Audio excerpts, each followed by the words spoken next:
Hello ചേച്ചിമാർ വരുന്നതിൻ്റെ ഇത്തിരി പാചകമല്ല നിങ്ങൾ കണ്ടുള്ളായിരുന്നു. ഞാൻ കടയിൽ നിന്ന് തിരിച്ചു വന്നപ്പോഴത്തേക്കും സുജി ചേച്ചി വന്നിട്ടുണ്ടായിരുന്നു കേട്ടോ.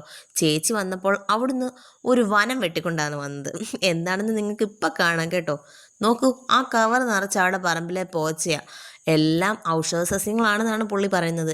എൻ്റെ കഞ്ഞി കണ്ടപ്പോൾ തൊട്ട്, എൻ്റെ കഞ്ഞി എന്ന് പറഞ്ഞാൽ നിങ്ങൾക്ക് മനസ്സിലായില്ലേ, നമ്മൾ കർക്കിടക കഞ്ഞി വെച്ചില്ലേ, ആ കഞ്ഞി കണ്ടപ്പോൾ തൊട്ട് അവൾക്ക് കഞ്ഞി കുടിക്കണം. അപ്പം നമ്മുടെ ഇവിടെ ഇല്ലാത്തതും ഉള്ളതും ഒക്കെ ആയിട്ടുള്ള അവിടെ പറമ്പിലുണ്ടായിരുന്ന സർവ്വ പോച്ചയും പറിച്ചുകൊണ്ട് അവളിങ്ങി വന്നു. പിന്നെ ഞങ്ങൾ കഴുകി വൃത്തിയാക്കിയൊക്കെ എടുത്ത് അതിൻ്റെ ഇലകളൊക്കെ ഓരോന്നോരോന്നായി വൃത്തിയാക്കി. നേരത്തെ നമ്മൾ കഞ്ഞി വെച്ചപ്പോൾ എങ്ങനെ ആ നീര് പിഴിഞ്ഞെടുത്തത് നിങ്ങളെ കാണിച്ചില്ലായിരുന്നല്ലോ. ഇപ്പം അതുകൊണ്ട് അതങ്ങ് കാണിച്ചേക്കാമെന്ന് കരുതി. ഇതെല്ലാം നല്ല വൃത്തിയായിട്ട് ഒരു അഴുക്കോ മണ്ണോ ഒന്നും ഇല്ലാതെ നമ്മൾ കുറേ വെള്ളത്തിൽ കഴുകിയിട്ട് അതിൻ്റെ തണ്ടുകളൊക്കെ ഊരിയെടുത്ത് മിക്സിയിലടിച്ച് പിഴിഞ്ഞാണ് എടുക്കുന്നത്. ഞങ്ങൾ തമ്മിൽ അടുത്ത് കഴിഞ്ഞാൽ പിന്നെ വാ അടയ്ക്കത്തില്ല കേട്ടോ. ഭയങ്കര വർത്താനമായിരിക്കും. അച്ഛനുള്ള സമയത്ത് അച്ഛൻ ചേച്ചിയോട് പറയും, നീ ആ വാ ഒന്ന് അടച്ച് വെക്കാവോ എന്ന്. കാരണം ഞങ്ങളുടെ കഥ തീരത്തേ ഇല്ലെന്നേ.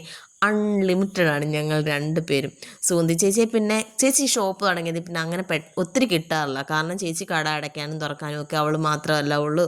അതുകൊണ്ട് അവളെ ഞങ്ങൾ വിട്ടു. അതുകൊണ്ട് കുഴപ്പമില്ല. പിന്നീട് പാവത്താൻ വന്നത് നല്ല ഏറ്റ മഴ നനഞ്ഞുണ്ടാകും കേട്ടോ. ഇത് കഴുകി വൃത്തിയാക്കി പിഴിഞ്ഞെടുത്ത് കഴിഞ്ഞിട്ട് നമ്മൾ ആ നീര് നമ്മൾ കുക്കറിൽ വേവിക്കാൻ വെച്ചിരുന്ന ഞവരേരിയും മറ്റ് സാധനങ്ങളും ഒക്കെ ഉണ്ടല്ലോ, അതിലേക്ക് നമ്മൾ ചേർത്ത് ഇന്ന് നമ്മൾ തേങ്ങാ പാലല്ല, നല്ല എളപ്പൻ തേങ്ങയ്ക്കകത്ത് ചുമന്നുള്ളിയും ജീരകവും നല്ല ഫൈനായിട്ട് അരച്ച് ചേർത്താണ് ഇന്ന് നമ്മൾ ഈ കഞ്ഞി ഉണ്ടാക്കുന്നത്. അതിൻ്റെ കൂടെ നെയ്യും കൂടെ ചേർത്ത് കഴിയുമ്പോഴത്തേക്ക് നമ്മുടെ കഞ്ഞി സെറ്റായിട്ടുണ്ടാവും കേട്ടോ. ഭയങ്കര ടേസ്റ്റിയാണ്. നിങ്ങൾ വിചാരിക്കും ഈ പച്ചമരുന്നെല്ലാം കൂടെ ഒഴിക്കുമ്പോൾ ഇതിൻ്റെ ചവയായിരിക്കുന്നു. ഒരിക്കലുമല്ല. ഒരു പ്രാവശ്യമെങ്കിലും നിങ്ങൾ ഉണ്ടാക്കി നോക്കണം. കർക്കിടക മാസം അല്ലേ, ഒരു ദിവസത്തെ കഞ്ഞിയൊക്കെ നമുക്ക് കഴിക്കാം.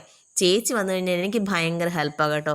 പണ്ടൊക്കെ ആണെങ്കിൽ ചേച്ചി വരുമ്പോൾ എനിക്ക് 2-3 തേങ്ങയൊക്കെ തിരുമ്മി തന്നിട്ടായിരുന്നു പോകുന്നത്.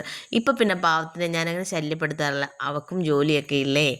അതുകൊണ്ട് തന്നെ ഞങ്ങൾ അങ്ങനെ എല്ലാ സാധനങ്ങളും റെഡിയാക്കി വെച്ച് കഴിഞ്ഞപ്പോഴത്തേക്കാണ് ആര് വന്നത്, നമ്മുടെ കേന്ദ്ര കഥാപാത്രം ഉണ്ടല്ലോ സുഗന്ധി. അവളല്ലേലും ഇങ്ങനെ ലേറ്റായിട്ടേ വരത്തുള്ളൂ. ഞങ്ങൾ അവളെ കാത്തിരിക്കണമല്ലോ. അവൾ വന്ന് കയറിയപ്പോഴത്തേക്കും നമ്മുടെ പാവം പിടിച്ച വിജയമ്മ ഒരു ചായയൊക്കെ ഇട്ട് കൊടുത്തു. പിന്നെ ഞങ്ങൾ മൂവർ സംഘം അല്ലേ, കഥ ഒട്ടും കുറയ്ക്കണ്ടല്ലോ. പിന്നെ ഞങ്ങൾ കഞ്ഞിയൊക്കെ എല്ലാവർക്കും കൊടുത്തു. എൻ്റെ കുഞ്ഞുങ്ങൾക്കൊക്കെ കഞ്ഞി നല്ല സൂപ്പറായിട്ട് ഇഷ്ടപ്പെട്ടു കേട്ടോ. ചാനൽ ഇഷ്ടപ്പെട്ടെങ്കിൽ ലൈക്ക് ചെയ്യാനും ഷെയർ ചെയ്യാനും സബ്സ്ക്രൈബ് ചെയ്യാനും മറന്നു പോവല്ലേ പ്ലീസ്. എന്നെ കൊണ്ട് ഇങ്ങനെ പറയിപ്പിക്കല്ലേ നിങ്ങൾ. അപ്പോൾ എൻ്റെ കുട്ടികൾക്ക് ഇഷ്ടപ്പെട്ടത് അവർ പറയുന്നുണ്ട് എങ്ങനെയാണെന്നുള്ളത്. ഒന്ന് കണ്ടു നോക്കണേ.